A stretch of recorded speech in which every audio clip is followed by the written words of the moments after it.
नमस्कार, स्वागत है आपका एमपी तक पर। मैं हूं रवीश पाल सिंह।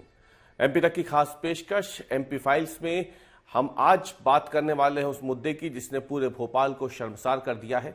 शुक्रवार को जब एमपी फाइल्स का खास एपिसोड सीधे ग्राउंड जीरो से हमने आपको दिखाया था तो उसे आपका भरपूर प्रतिसाद मिला है, समर्थन मिला है और इसीलिए हमने सोचा कि क्यों ना आज भी उसी मुद्दे को आगे बढ़ाया जाए, क्योंकि शुक्रवार से लेके अब तक काफी कुछ नए अपडेट भोपाल के इस संगठित गिरोह बना करके बच्चियों से दुष्कर्म के मामले में हो चुके हैं। महिला आयोग की टीम 3 दिनों से भोपाल में है। दूसरी तरफ प्रदेश स्तरीय एसआईटी का गठन भी मुख्यमंत्री की तरफ से निर्देश के बाद डीजीपी कैलाश मकवाना ने कर दिया है। तो जाहिर सी बात है, इस पूरे मामले में कई नए जो खुलासे भी हुए हैं, प्रदर्शन तो हुआ ही था। इस बीच में सबसे बड़ी खबर आती है कि जो मुख्य आरोपी है फरहान, उसका शॉर्ट एनकाउंटर हो गया है शुक्रवार देर रात को। तो इन तमाम चीजों पे बात हम करेंगे और क्या वाकई में कोई ऐसा भी है जो इस मामले को खुल करके सामने नहीं आने देना चाहता है। इन तमाम मुद्दों पर बात करने के लिए इस वक्त हमारे साथ मौजूद है कांग्रेस की तरफ से अभिनव बरोलिया। आपने पहले भी अभिनव बरोलिया जी को सुना होगा कई बार मजबूती से कांग्रेस का पक्ष रखते हुए। लेकिन अभिनव जी, हम बात जैसे कि आपसे चर्चा हो भी रही थी, आपने खुद कहा, मैं उसकी तारीफ भी करूंगा, आपने कहा कि ये राजनीति का समय नहीं है, ये भोपाल के लिए सोचने का समय है। गंगा जमनी तहजीब का शहर भोपाल, जो कि अपनी खूबसूरती के लिए जाना जाता है, उसमें एक बदनामा दाग इतना बड़ा लगा है। तो एसआईटी का गठन हो गया है, महिला आयोग की टीम भी लगातार दौरे पे है, वो कॉलेज भी गई थी, पुलिस अफसरों से मुलाकात कर रही है, एसआईटी के लोगों से मुलाकात कर रही है। तो अब क्या लग रहा है आपको कि इतने दिनों से लेकर अब तक 5 आरोपी गिरफ्तार तो हुए हैं, लेकिन क्या कोई ठोस कार्रवाई होती हुई आपको दिख रही है क्या? देखिए, मुझे ऐसा लगता है रवीश जी कि जो जांच हो रही है वो बहुत धीरे धीरे चल रही है। कोई ना कोई इसको संरक्षण दे रहा है इस जांच को। मेरा एक छोटा सा बात इतना सा कहना है मेरे को कि इसकी जांच सीबीआई से होनी चाहिए, क्योंकि जिस तरीके की जांच अभी चल रही है उसमें कई बातें सामने आ रही है, शॉर्ट एनकाउंटर सामने आ रहे हैं। क्योंकि भोपाल शहर में इतना बड़ा रैकेट चल रहा था, ये समझिए, इसमें पॉर्न मूवीज का मामला सामने आया, इसमें ड्रग्स का मामला सामने आया, इसमें लड़कियों के साथ दुष्कर्म और सारी बातें सामने आ रही हैं। लेकिन इसके पीछे बिना संरक्षण के, मतलब जो फिल्मों में हम देखते थे, हाँ बिल्कुल, ये फिल्मी स्टोरी की तरह है कि कोई क्लब है, उस पर जमीन पे कोई क्लब बना है, वो जमीन किसने आवंटित करी, किसके नाम पर वो जमीन है, इसके संरक्षण, क्योंकि बिना संरक्षण के इतना बड़ा रैकेट शहर में चलना मुमकिन नहीं है। कई क्लब्स चलते हैं, हम देखते हैं देर रात तक कई क्लब्स चलते हैं, रात तक चलते हैं, वहां पे ड्रग्स की सप्लाई के मामले सामने आते हैं।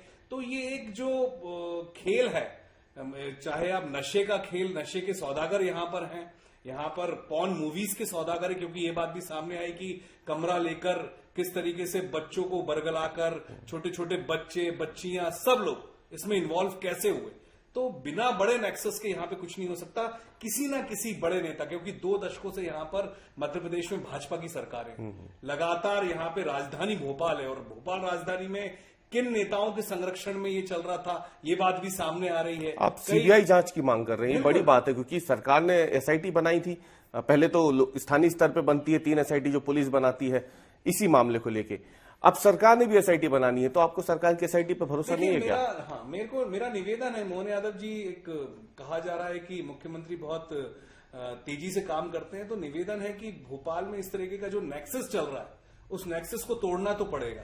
तो बिना सीबीआई के जांच के, क्योंकि एसआईटी की जांच में कहीं ना कहीं चीजें सामने नहीं आ रही हैं जो आनी चाहिए। आज भी हम देखेंगे कि तो हिंदू समाज की महिलाएं मिलने गई थी, एक अपना पक्ष आज मुख्यमंत्री से मुलाकात, मुख्यमंत्री जी से भी मिली, जानकारी मिली है कि राज्यपाल जी से भी मिली है, और उन्होंने खुल के कुछ नाम भी रखे। उन नामों के साथ भी उन नामों के साथ किसका संरक्षण था, वो बातें भी सामने आ रही। तो ये बातें जिस तरीके से सामने आ रही है, इसको दबाने की कोशिश भी जो बड़े लोग होंगे वो भी करेंगे, क्योंकि एक बड़ा नेक्सस राजधानी में चल रहा है। एक फिल्मों में हम जैसे देखते हैं कि एक बड़ा रैकेट चलता है जो उस जमाने में आता था, वो रैकेट भोपाल में देखने को मिल रहा है। तो सीबीआई की जांच तो होनी चाहिए। तो आपने बात की, जिक्र किया कि एसआईटी की जांच पे आपको भरोसा नहीं है, बहुत धीमी रफ्तार से जांच चल रही है, इस बीच में शॉर्ट एनकाउंटर भी हो जाता है। शॉर्ट एनकाउंटर की जब बात उठी तो अगले दिन बीजेपी के नेताओं की तरफ से बयान आए, किसी ने कहा कि हमारी सरकार जो है वो उनको बैठ के बिरयानी नहीं खिलाने वाली, कोई कह रहे थे कि शॉर्ट एनकाउंटर तो ठीक है, गोली सीधे छाती पे मारनी चाहिए थी।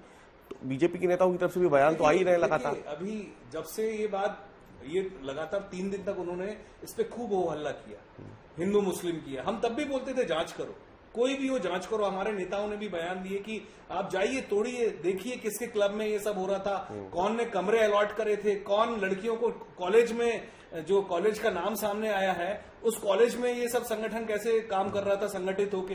ये ऑर्गेनाइज्ड क्राइम है। इस ऑर्गेनाइज्ड क्राइम के पीछे कोई ना कोई तो है जो इसको संरक्षण दे रहा है, क्योंकि ये बड़े लेवल का एक रैकेट सामने दिख रहा है। तो हम जब ये बयानबाजी, आज मुझे लगता है कि कल से और आज तक में बयानबाजी नेताओं की कम हो गई है इस मामले में, क्योंकि सबको सब कुछ पता चल रहा होगा। तो हम इतना कहना चाहते हैं कि हम भी उस गर्त में नहीं जा पा रहे हैं, तो कम से कम सीबीआई तो जाएगी, जांच तो होगी, जांच में पर्दे तो खुलेंगे।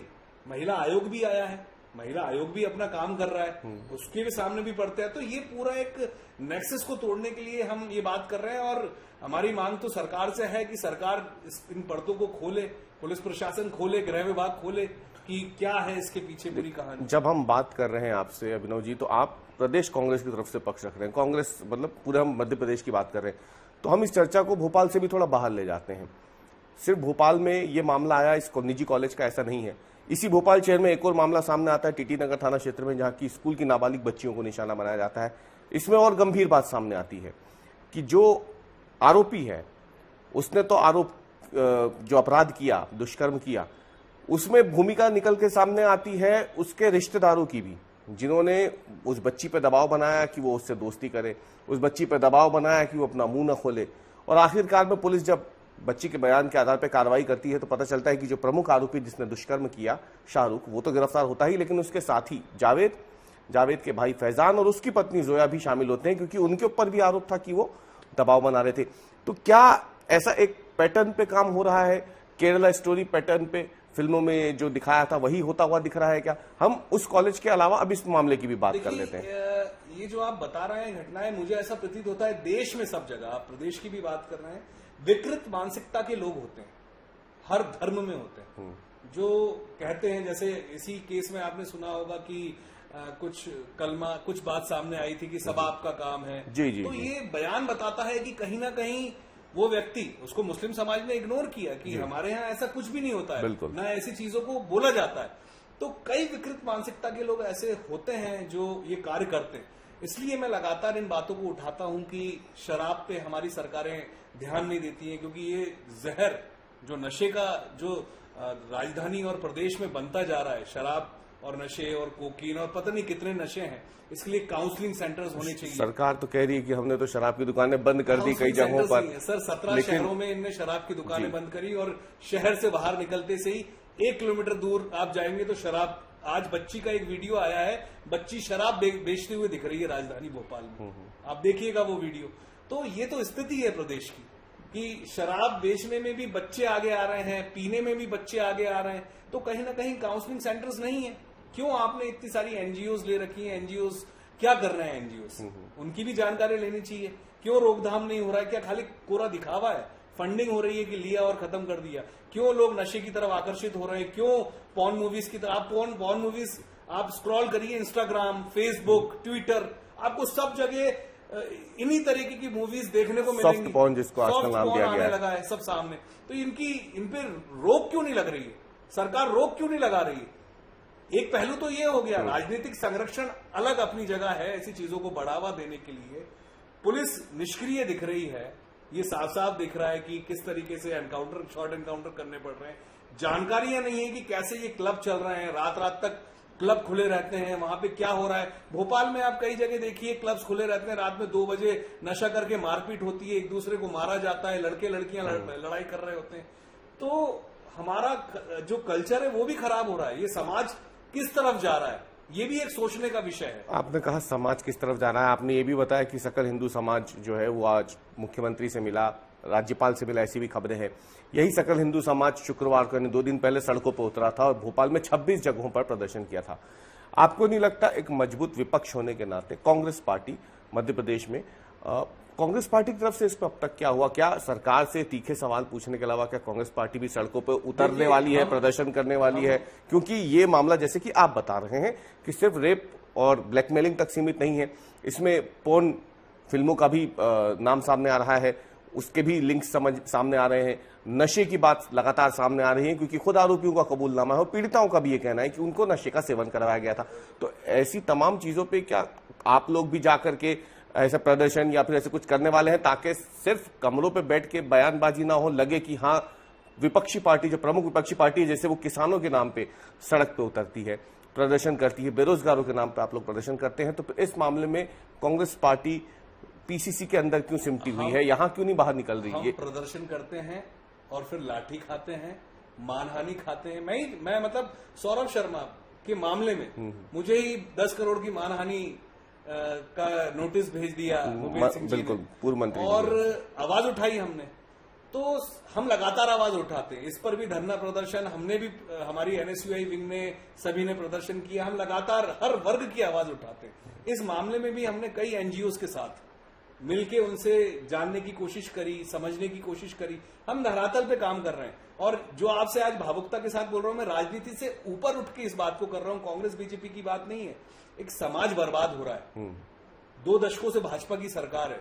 मेरा निवेदन है कि सरकार जागे और ये जो खूनी खेल, नशे की सौदागरी जो प्रदेश में हो रही है, उस पर लगाम लगाए। हम तो खड़े हैं सर, आज आप हमारी आवाज बन रहे हैं। हम तो चाहते हैं मीडिया लगातार ये आवाज उठाए और उठाती रहती भी है, लेकिन हमारे प्रदर्शन करने और सारी चीज करने के बाद भी ये सरकार नहीं चाहती। सीबीआई जांच से कुछ बेहतर हो पाएगा? सीबीआई जांच हो, उसके आदेश होना चाहिए, क्योंकि जिस तरीके से मुझे लगता है कि ये इस मुद्दे को भी दबाने की कोशिश होगी और हो रही है। लेकिन आज जिस तरीके से पता चल रहा है कि समाज के लोग, सकल हिंदू समाज के लोग मिलने गए, वहां पर मुख्यमंत्री जी ने भी आश्वासन दिया है, तो कुछ ना कुछ जो सफेद नकाबपोश हैं, सफेद पोश लोग हैं, वो सामने आएंगे। मैं आपकी बात को और आगे भी बढ़ा देता हूं कि क्यों सीबीआई जांच की मांग कर रहे हैं कांग्रेस के अभिनव बरोलिया जी, क्योंकि अगर टाइमलाइन आप देखें यहां एमपी फाइल्स में, क्योंकि हम बार बार आपको बताते हैं कि हम जब बात करते हैं तो सिर्फ खबर नहीं, खबरों के अंदर का जो विश्लेषण होता है, जो तथ्य होते हैं, उसे भी सामने रखते हैं। तो अगर टाइमलाइन पर आप ध्यान दें इस पूरे मामले की, तो देखिए जो पीड़िता है वो 10 अप्रैल को पहली बार पुलिस के सामने जाती है। 10 अप्रैल वो तारीख थी जब ये पीड़िता जाती है और पुलिस से कहती है कि फरहान नाम का लड़का उसको छेड़ रहा है। उसके मोबाइल में उसके कुछ मैसेज, कुछ तस्वीरें हैं जिससे उसे डर लगता है कि वो उसे कहीं वायरल ना कर दे। ये बेहद मामूली सी एक शिकायत वो युवती अपने साथ थाने लेकर के जाती है, लेकिन उस वक्त पुलिस को भी नहीं पता होता है कि जिस आरोपी का जिक्र वो कर रही है, दरअसल वो सिर्फ एक छेड़छाड़ का आरोपी नहीं, बल्कि एक बहुत बड़े गिरोह का मास्टरमाइंड है, जो भोपाल में लड़कियों का ब्रेन वॉश करके पहले उन्हें प्रेम जाल में फंसा रहा है, बाद में उनके साथ दुष्कर्म कर उसका वीडियो बनाकर ब्लैकमेलिंग भी कर रहा है। 11 अप्रैल को इसमें 2 और पीड़िताएं सामने आती हैं। ये दोनों सगी बहनें थीं, और इस तरीके से 10 और 11 अप्रैल तक कुल 3 पीड़िताएं पुलिस के सामने आ जाती है।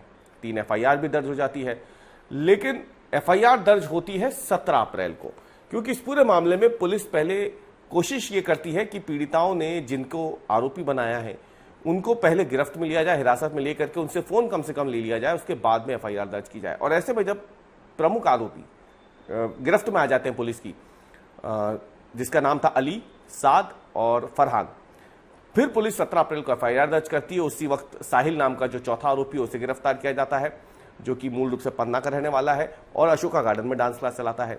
लेकिन इस पूरे मामले में तब से लेके जांच लगातार चलती रहती है, और 28 अप्रैल और 29 अप्रैल वो 2 तारीखें हैं जब इसमें चौथी और 5वीं पीड़िता भी सामने आती है। यानी 10 अप्रैल से लेके 29 अप्रैल तक कुल 5 पीड़िताएं सामने आती हैं, 5 एफआईआर दर्ज हो जाती है, 5 आरोपी गिरफ्त में आ जाते हैं। इस पूरे मामले में 6ठा आरोपी अबरार अब तक फरार है।